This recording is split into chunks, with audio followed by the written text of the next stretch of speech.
अस्सलाम वालेकुम सर जी सुने शहबाज गिल ਨੂੰ ਰਾਤ ਦਿਨ ਦੇ ਜੀ ਕੱਢ ਕੇ ਇਮਰਾਨ ਖਾਨ ਨੂੰ ਮਿਲਾਇਆ ਗਿਆ ਉਹ ਕੀ ਚੱਕਰ है जरा ਸਾਨੂੰ समझाओ। हो आपने ठीक सवाल पूछा है। देखो मेरे भाई, जब किसी शख्स को या किसी एक ग्रुप को कानून असूल आइन से बालातर बना के पेश कर दिया जाए, मुल्कों में ऐसा ही होता है। इसी तरह फिर मुल्क तबाह होते हैं।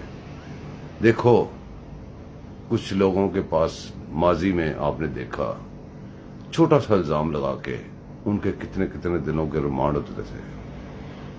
आज देखें गद्दारी से बड़ा किसी मुल्क में कोई जुर्म नहीं होता, और गद्दारी भी वो जो नेशनल टीवी पे बैठ के ऑन एयर की गई हो, बच्चे बच्चे को समझ लगी हो कि यह गद्दारी है। फिर उसके साथ ऐसे सलूक करने ये वही लोग कर सकते हैं जिनकी जंग है आइन के साथ, कानून के साथ, पाकिस्तान के साथ। वो वर्दियों में भी हो सकते हैं, वो वर्दियों के बगैर भी हो सकते हैं। आपके मुल्क में कोई ऐसा महकमा नहीं बचा जिसका हेड, जिसका चीफ कादियाटू ना लग गया हो। जब तक ये हैं, ये इसी तरह धोखेबाजी से मुल्क पे काबिज रहेंगे। आप सोचें क्या करना है आपने। इनकी गुलामी करनी है या आज़ादी लेनी है, ये आपकी मर्जी है।